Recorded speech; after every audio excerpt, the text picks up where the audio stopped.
Hello and welcome back to Sit Nosgood in the Name of Science. We are on episode 3. It is me, Rox. Got Al here, ready to look into all things changeling. How are we doing, Al? You alright? Yeah, I'm good. My Roxy certainly grown. Yeah, a couple of extra inches, Yeah, fair everyone enough. can appreciate. Well, you know me, Al. I love to start with a quote, so how do we feel about this bad boy? Oh, that it could be proved that some night-tripping fairy had exchanged in cradle clothes our children where they lay. Any idea where that comes from, or what it could be talking about? It sounds Shakespearean. I'm afraid I can't pinpoint the play exactly, but this really does link back to the fact that everything we talk about either devolves to Shakespeare or King Arthur at some point or another. Look, he knows what he's on about, alright? You're absolutely right, this is William Shakespeare. His play Henry IV. I can read my Roman numerals, there we go. Act 1, Scene 1 is right at the opening of the play, where King Henry is theorising that his son and the son of his enemy should have been switched at birth, because apparently his enemy has the better son. He envies the guy. The son is apparently really amazing. So clearly, that's actually his son, and the fairies swapped it. One of Billy Shakes's historical plays, so not his best genre, not my favourite. Billy Shakes. Look, good old Billy Shakes. But the concept of night-tripping fairies taking children, replacing, that's what we're going to kind of focus on today. So, changelings. I'm excited for this. Yeah, me too. It's actually been super interesting to do a deep dive into it. I had a very base level knowledge before going into this, so it's been nice to kind of expand on that.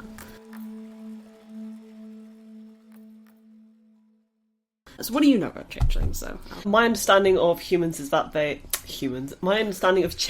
is that they're kind of like faux human creatures that fairies swap with human babies. Yeah.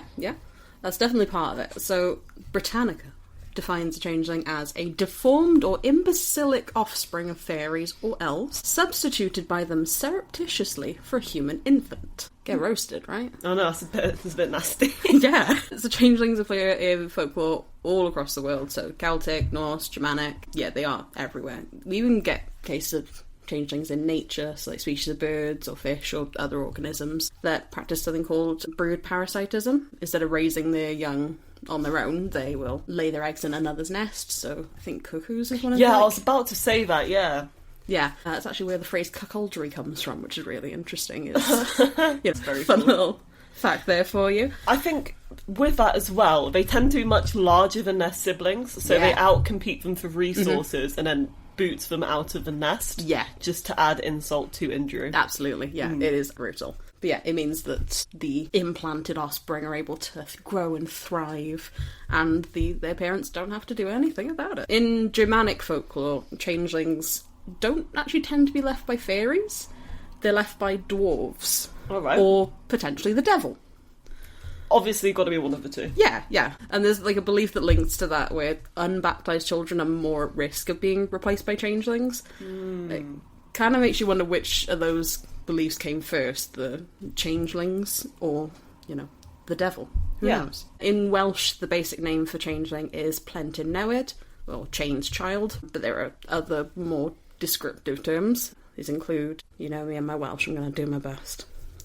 Cafaglog and cafaglach, which means clumsy. Crimbil and crinbil, meaning withered limb. You just said the same word twice to me. Alright. There's an M in one and an N in the other. But yeah, particularly that word crimble, for me, that sounds very similar to the English word cripple, which... Oh, yeah, you're right. Yeah. I love my etymology. There's also crabachlid, or crabbed, shrunken, wrinkled, withered, or subach, which means weak or frail. So yeah, really not very nice, pleasant names for them. They seem to be absolutely roasting these offspring. Yeah. I do have to say though, Rox, your Welsh has improved massively. Thanks, I've been really working on it, getting on that Duolingo, yeah. Sponsor us please, Duolingo, come on. No, don't. Or maybe not, with all the AI stuff. Yeah, exactly. Anyway, there's a theory with how nasty these kind of names are. It's to upset the fairies, to kind of drive them off, to annoy them so much that they leave, essentially. Okay. I mean, it sounds more like the fairies are getting a good giggle out of doing this, so if anything, it's encouraging them, but... Could be. Go Could off. be we've got the wrong end of the stick and we're just making it worse. There's a particular belief that fairies are particularly active in leaving changelings on St. John's Eve, which is the 23rd of June, essentially Christian-skinned midsummer. Or Right. summer solstice. Parents were said to be particularly careful around this day to watch their children, make sure they didn't get taken by fairies. I think there's a high risk of being taken by people, but okay. Well, this is hitting us. We got to look at the folklore first. Yeah, So- you're right.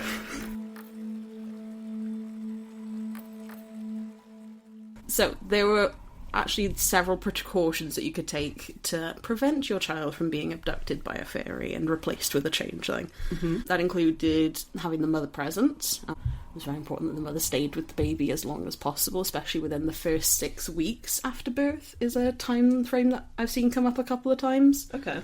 Placing tongs crossways on a crib. That could potentially link to, like, iron being fairy repellent, if that's what they're made of, or a key next to the infant as well. Early baptism of the child, like I said, that leans more in towards the devilish kind of angle there. There was also belief that the woman shouldn't be left alone for the first few weeks after giving birth, even if she is watching the child. Not for the reason you might think of, support the mother, you know, she's just had a traumatic birth, a full living being has forced its way out of her body.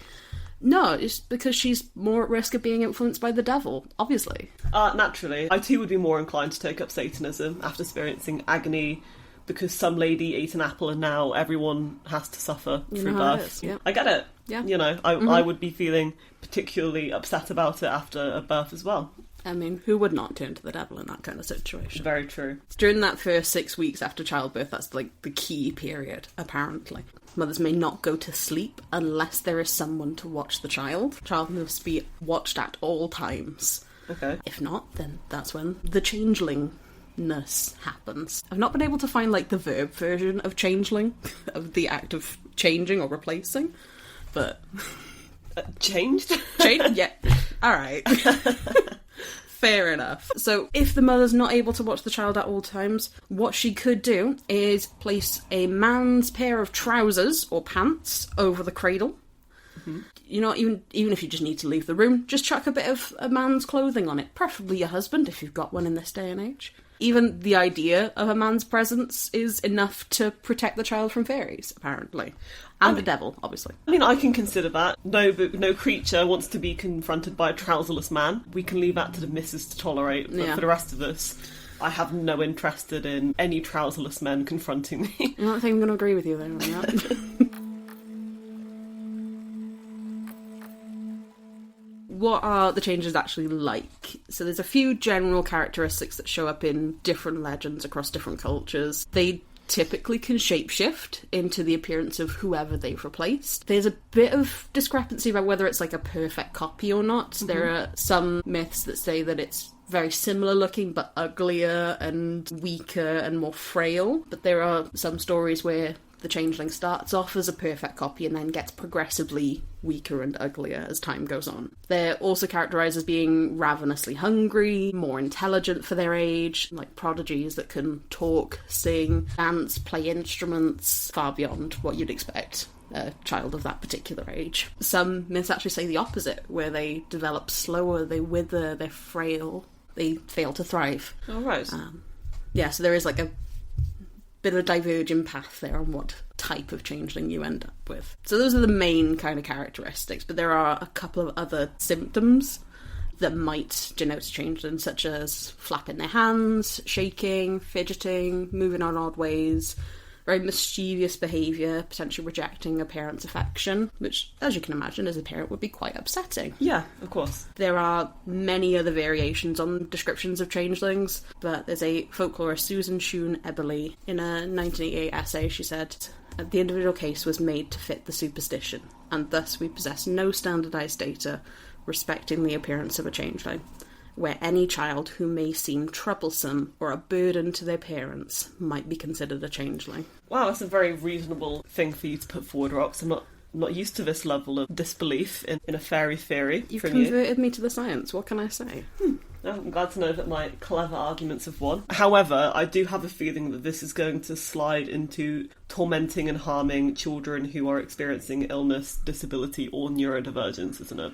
Yeah, that phrase, any child who may seem troublesome or a burden to their parents might be considered a changeling, that was a bit of a red flag for me, I'll be honest. Here's the thing, children by nature are troublesome and burdensome to parents. Unfortunately, they're little creatures who are learning social etiquette and are therefore starting from a stage of not knowing social etiquette, and therefore they do things that you don't necessarily think of a correct action. For example, I've got a much younger brother. He insisted on peas and pasta for dinner. I made him peas and pasta for dinner. He wanted them mixed. I mixed the peas and pasta for dinner, and then he wanted them unmixed. So I had to unpick every pea from every pasta shell. Now, I would consider that troublesome and burdensome. However, that was just a child. Yeah. At the end of the day. I've got some nephews that if you hand them a banana for a snack, you cannot break that banana in half, no matter what you do. Because they can't tolerate the banana if it's in half. It's a whole banana or nothing. No, I'm with him. Give me a whole banana or give me no banana. One of them's like 2, you know? He can't handle a full banana. He doesn't know that. Yeah, fair enough. But anyway. Micro bananas for him. Micro bananas for him, why not?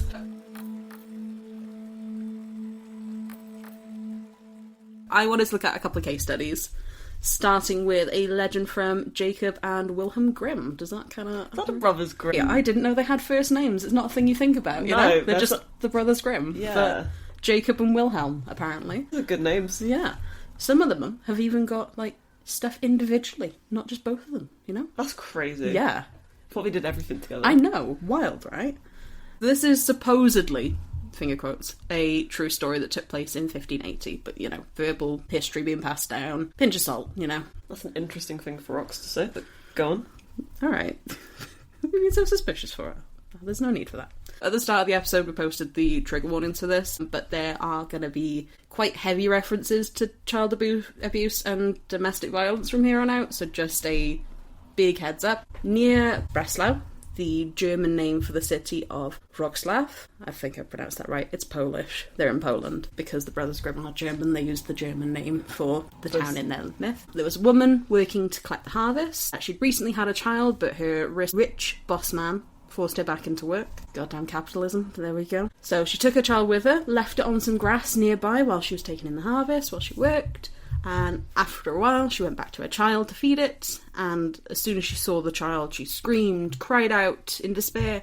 This wasn't her child. She tried feeding it, and it drank greedily and howled in an inhumane way, nothing like the child she knew. For the next few days, she tried to look after the child, but it was so ill-behaved that it made her ill. She eventually went to her boss man, a rich nobleman from the area, who said, "Woman, if you think that this is not your child, then do this one thing. Take it out to the meadow where you left your previous child and beat it hard with a switch. Okay. Then you will witness a miracle." The woman followed the nobleman's advice. She went out and beat the child with a switch until it screamed loudly. Then the devil brought back her stolen child, saying, "There, you have it." And with that, he took his own child away. I mean, that sounds like the devil's a better parent than the woman at that point. If he's like, "Oh my god, stop beating my child, please. Fine, have your one back." But yeah. So that's rough. It is, yeah. You're not going to ask me if I believe a story, or? Oh, yeah, do you believe the story? No. Okay.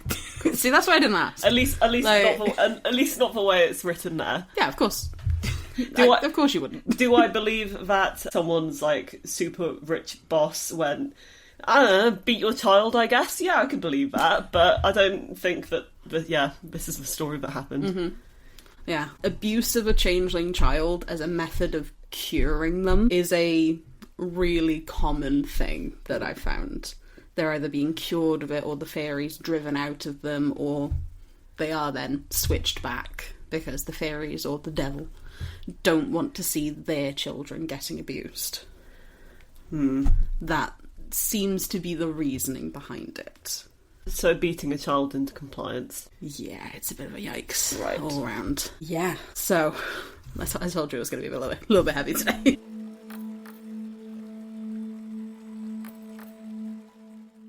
We're going to switch over to a Welsh case study here. So this is at Llanfrog, a village in Anglesey and Ynys Môn in Gymraeg. A mother took her child out to collect the leftovers from a harvest. Oh, hey, this is sounding a bit familiar, even though they're from vastly different countries, vastly different cultures. She left it sleeping close by. Fairies came along, took the child without the mother noticing. So the man picks up the child, takes it home, not realising that the child has been replaced yet.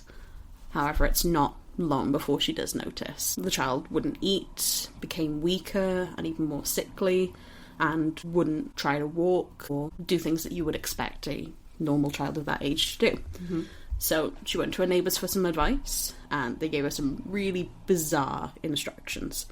She was sceptical, but they managed to convince her, so she went home, and after attempting to feed her child again, then failing, she decided to follow the neighbour's advice. She took an eggshell and pretended to brew beer in it. Not really convinced by what she was doing, but going along with it.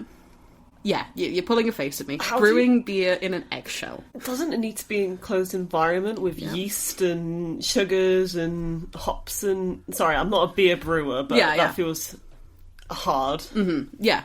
So, hence why she was very thrown off by these instructions. But she did it. And then behind her, in, like, adult standard Cymraeg Welsh, the child started talking. What? And said, are you ready for this? Yeah. This is, like, quite chilling, I find. Mi welais fesan gan dderwen, mi welais yw gan I ar, ond ni welais I eriodd ddarchlaw mewn cebyn yw iar. I mean, hell, if I knew what you were saying, I'm sure I'd be chilled, but... For the English speakers out there. That translates to, I have seen an oak having an acorn. I have seen a hen having an egg. But I never saw before brewing in a shell of a hen's egg. I mean, if my child started speaking with that kind of language, I too would be extremely put off. Yeah, if your child just out of nowhere starts dropping bars, like, full poetry, you'd be a bit like, what on earth's happening here? But hang on a moment, you're too busy failing to thrive. Where are you coming out with this? Yeah, exactly. Yeah, that's a bit much. So, the phrasing of I've seen an oak having an acorn, I've seen a chicken having an egg, that comes up in a lot of myths, particularly Welsh ones. Really? Like, in different ends of the country. This seems to be a very common way to test for changelings, is to do something weird to an egg. Is the most common way to check for a changeling in Wales. The changeling just can't help themselves. They've got to comment on it. Excuse me, what are you doing? Yeah, exactly. Yeah. I mean, I kind of get that. It's like, oak given acorn, like hen and chicken. It's kind of about like that reproduction and growth thing of it. Maybe that was just like a common saying at the time that we're just not that aware of. Maybe, yeah. I don't know too much about like Welsh sayings anyway, especially not from that time period, but maybe it's quite a common speech. Yeah, because this is like 1800s, this all seems to kind of take place, and that's kind of where the story ends. The changeling pops off a little bit, and then that's the end. No kind of follow-up with how the mother responded to that, how she dealt with the situation. So as far as we know, the mother just kept chilling with her extremely intelligent, potentially fairy child.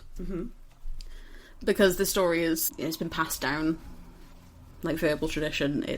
We don't have a lot of details to verify its authenticity, like dates, names, etc. So, pinch salt. But what do you think? Do you think changeling or just a weird kid? Or it sounds like an ill baby, because it sounds like a baby's not just going to stand up and in perfect, fluent, standard language drop mad bars. So it does sound like the changeling story, but it could just be adapted to sound like the changeling story. Again, it's one of those things where I don't think it's true at all. I think it's one of those stories that just gets exaggerated. Maybe elements of it were true. Her child started acting strangely and became ill after she left it in a field for a period of time whilst doing stuff. That's very possible. But yeah, it does sound like changeling kind of lore rather than like standard child behaviour. Okay. So it sounds like a changeling lore, but you're not convinced by the changeling lore. So. Yeah, I'm like, that sounds like a changeling, but in the same way that if you describe a vampire to me, I can go, yeah, it's a vampire, but it doesn't mean I think it is a vampire, Okay.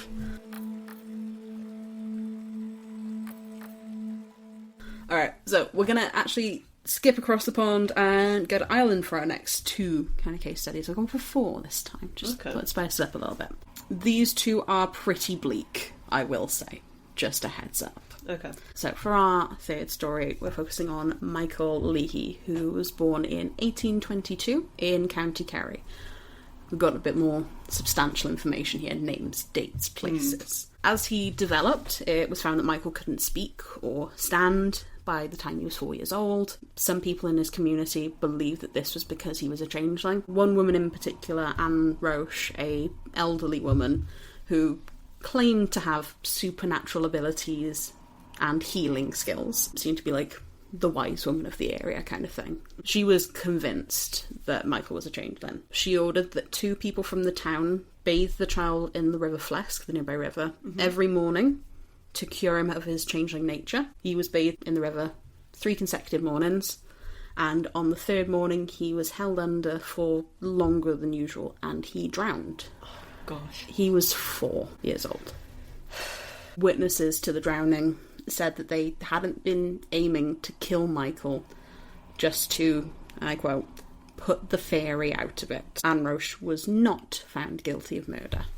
That's murder, though. That's just flat out killing a child who isn't meeting development standards at the same pace as normal children. They have development milestones, and not hitting those development milestones are usually indicative of a neurological or, you know, maybe physiological issue with the child, and that's not the child's fault. It certainly doesn't make him a fairy, and they just flat out murdered a child. The judge said that the jury would not be safe in convicting the prisoner of murder, however strong their suspicion might be.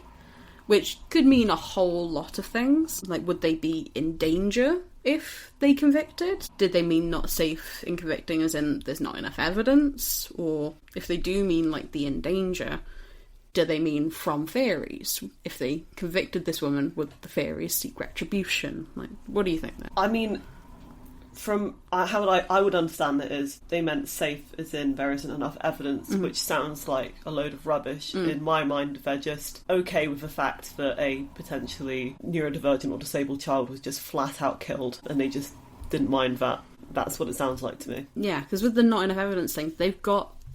People saw it happen. They've got witnesses. They've got the testimony of the people who drowned him, saying that Anne Roche put them up to this. And look at the time frame, 1822. It's not like we were cutting around with forensic evidence then. They would have been...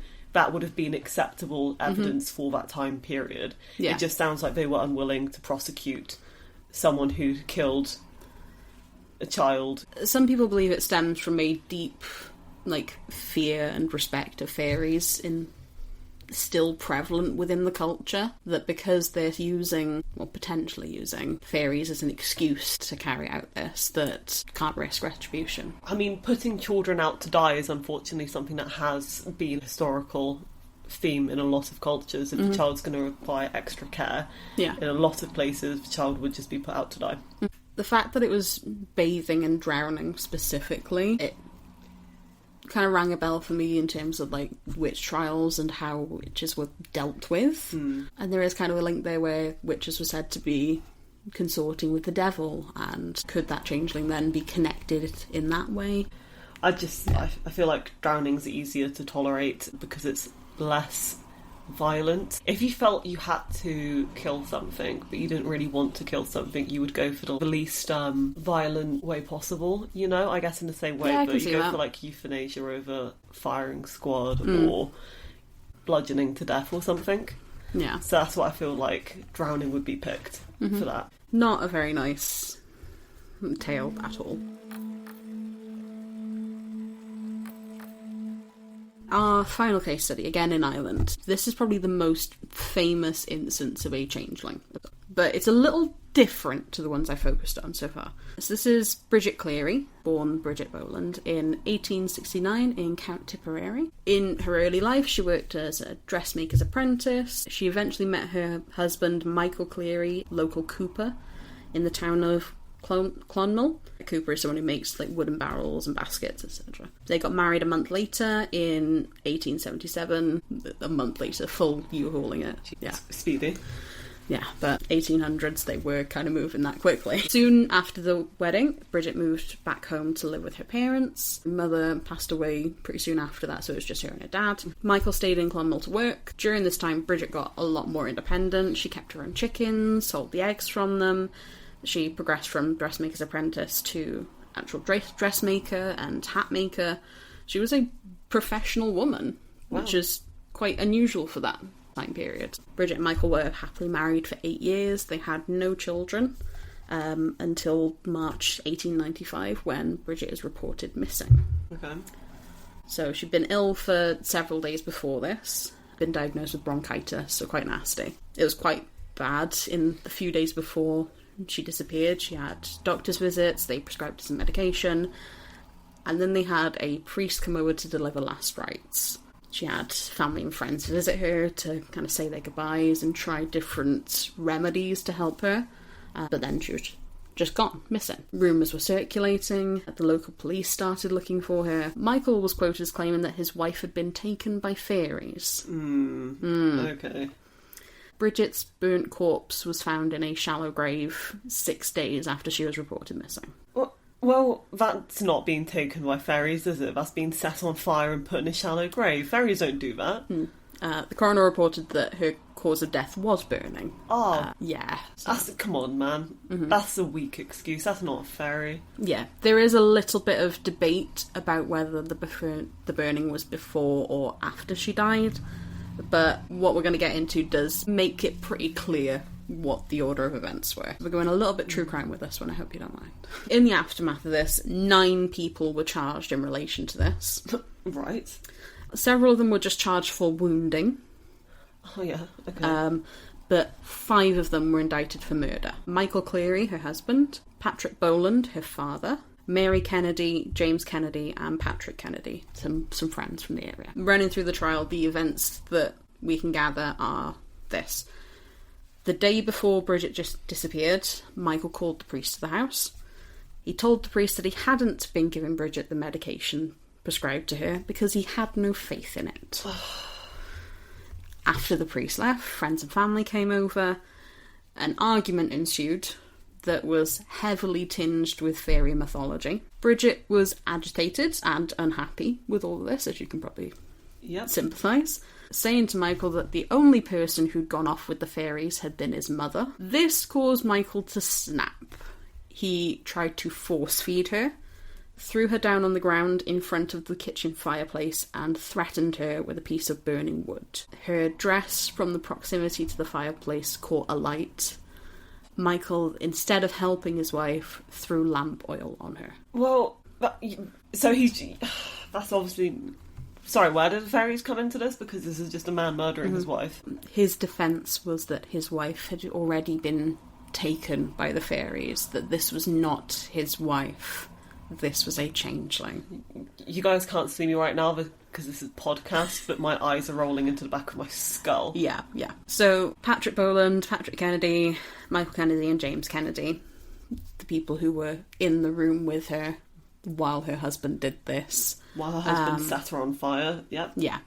Were sentenced to hard labour for their part in the events. Mary Kennedy, who was also there, was an old, frail woman, so she was released with no sentencing. Michael was found guilty of manslaughter.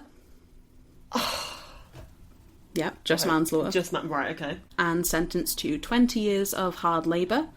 He served 15 of those in prison, and on his release he emigrated to Canada. How is flat out setting someone on fire manslaughter? Yeah. I mean, okay, she accidentally caught on fire, heavy use of quotation marks. Yeah. He threw lamp oil at her. Yeah. That man wanted her to burn to death. This isn't fairy folklore. Did he want children? Was that the thing? Like, they'd been married for 8 years and there was no children, he wanted them, and... My thought is she was quite an independent woman. Yeah. You know?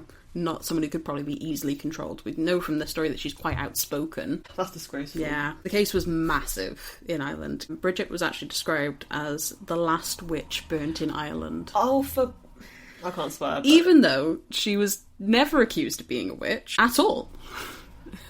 Witches have to have made some sort of deal with the devil. She did no such thing, according to anybody. but somehow is the last witch burnt in Ireland and the end of the witch trials in Ireland. The side-eye that Al is giving me right now is intense. Yeah, because I'm not allowed to swear. I'm being told the most rage-inducing story. Yeah. And I can't even drop an F-bomb. This is... Yeah. Oh, it's just so classic, isn't it? Oh no, a woman has an opinion in a career. A witch. Yeah. Oh, right, okay. A woman maybe not obeying her husband 100% of the time. Witch. Witchcraft. Changeling. Fairy. It's all the same.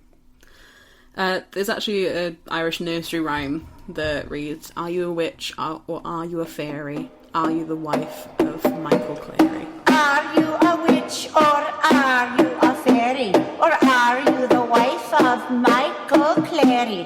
Are you a witch or are you a fairy? Or are you the wife of Michael Cleary? Do you know what? I would, if ghosts are real, I'd come back and I would haunt. You would not be able to stop me. I would haunt so hard. Yeah, I think I might join you there. That's utterly ridiculous. Yeah. And I think it's a really poignant example of how far women's rights have come, actually. If that were to, happen today in, at least in the UK, it would not be put to manslaughter. Yeah, and we'd hope. And I think if it would be the result of it would cause huge riots, and you would hope. This is despicable. Yeah, you've got to wonder if the light kind of charging there is, again, because of that deep-seated cultural fear of fairies and potentially retaliation, you know? I think it's an excuse. I really... That's fair. I do. If anything, if they're worried of fairy retaliation, wouldn't they be giving him a harsher sentence for burning a fairy to death? That's a good point. Surely a fairy's more likely to retaliate to the death of one of their own than the killing of an innocent woman. Yeah, this one really stuck out to me as being one of the few examples I could find of a changeling that was an adult. Well, changeling in quotations mark. Yeah. Alleged changeling. So, I know those cases are a bit heavy. How are we feeling? Angry. That's fair, because that's kind of like the emotional journey I went through finding these. And these are a few. There are many, many more similar kind of tales. We've got tales of parents leaving their children out under a tree overnight in the hopes that the fairies swap them back. Kids being beaten, killed, burnt. It's nasty stuff. But it's important to look at. What I've noticed in my research and what's been highlighted by different scientists and studies again and again is that the signs of a changeling, like odd behaviour, physical deformities, failure to thrive, rejecting a parent's affections, odd movement, enhanced intelligence. I think you mentioned it earlier, but these for me point less towards fairies and more towards neurodivergencies, mental disabilities and physical disabilities. The fact that these things kind of tend to present in early childhood can't be a coincidence. The prime time for identifying a changeling. Yeah. In fact, there's actually a belief that boys are more likely to be taken by changelings, which correlates with the greater incidence of congenital disabilities in boys and neurodivergencies in boys. Yeah.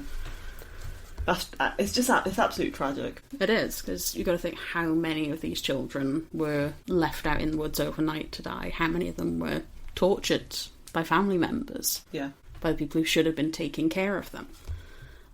Something to also keep in mind is that a lot of these cases of changeling were before the development of modern psychology and psychiatry. Yeah. Psychiatry, which really only began to form in the late 19th century. The first descriptions of developmental disabilities like autism came as late as the 1940s. And perhaps stories of changelings was a way for parents to understand and cope with their child exhibiting disabilities. The ridiculous ways to protect children, baptise them early, iron tongs over the cribs. To me, that mirrors modern day beliefs of don't vaccinate your kid or they'll get autism. Also, vaccinate your kids. Vaccines do not cause autism. That study has been completely debunked. The guy who did it has had his qualifications revoked. Vaccinate your kids, please. Thanks. When we as people don't understand something, we look for any way we can to protect the people we love. or who we think are the people we love in changeling cases. Yeah. Because I think once the child is deemed as a changeling, that's not my son anymore. That's a fairy. Yeah. I want my son back, you know? And we get the adverts of autism is stealing your child, which... Yeah, I mean, I know the anti-vaxxer and anti-autism movements have really been quite haywire as of late online. But also as time's going on, our scientific understanding has changed and our beliefs should be evolving as well, you know? And to be fair, they have been. Like, in the last, 100 years, I couldn't find any cases of changelings. So that seems to be a thing that has been left in the past. Which is something hopeful, at least. Yeah, you know? do you know what, I imagine at the time if your child was exhibiting abnormal behaviour from what you have typically observed, it could be really terrifying, especially if you've grown up in these cultures with these stories. Yeah. I can understand how it happened, but it can't be excused for what happened. Yeah, no, absolutely. In more modern times, some autistic adults are really identified with changeling myths because of their feelings of being out of place or other. Myself as an autistic person, I played changelings a lot in TTRPGs to help express those feelings. An aspect I also want to focus on these stories is the blame towards the mother. Yeah. In a lot of these stories, you weren't watching your child, so the fairies took it away. You fell asleep while watching a baby, so you lost your baby. You went back to work after giving birth. You didn't protect your child enough.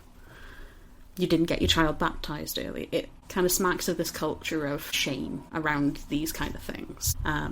It's scary how quickly people turn to blame in those kind of situations as well. Yeah. And it gives such vibes of religious guilt, especially with the baptism and devil angle of it. You weren't a good enough mother, so the devil is taking your child. Yeah. You know?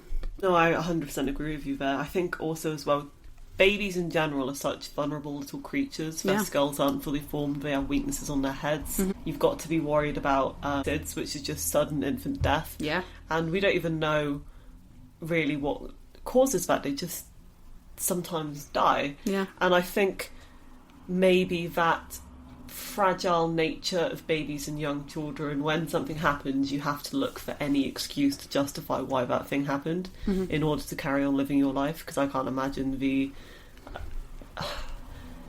grief that would eat you away if you couldn't come up with an explanation as to why it happened. Yeah. Yeah, really bleak and dreadful. It's harrowing stuff to look at, but like I said, it's important to be aware of. Yeah, you know? 100%. And Bridget Cleary in particular, she was independent, she was outspoken, and her husband killed her for that. Yeah. You know? And I think a big part of these myths is people using the idea of a loved one being replaced as an excuse to commit great violence. There's some merit to the idea of Foliader, the Madness of Two, where people get wrapped up in that idea. Yeah. And into the frenzy of it, and mob mentality in those situations. I can't help but think of her dad and her friends stood there watching while this happens. Yeah. I don't know if necessarily that means that they agree with it, or maybe they were just too terrified to act. The man had a burning stick and lamp oil to his hand. Yeah. Trying to interfere. Although you have a duty to stop something terrible from happening, if you are frozen in fear and worried that you're going to be set on fire by a madman who's about to burn his wife, that could cause you to freeze. So I'll give them the very, very dubious benefit of the doubt in that they were too frightened to act, but I don't think that was the case. You are much nicer than I feel in this situation. But I don't think that's the thing. I don't know because I wasn't there. But I could understand someone being too terrified to act. It doesn't mean that I respect it. I can just I can understand it and sympathise with it, I suppose. However, it does just sound like the fact that they didn't then go to the authorities immediately after and she was missing for a long time, it sounds more that they were just complicit with what happened. Yeah.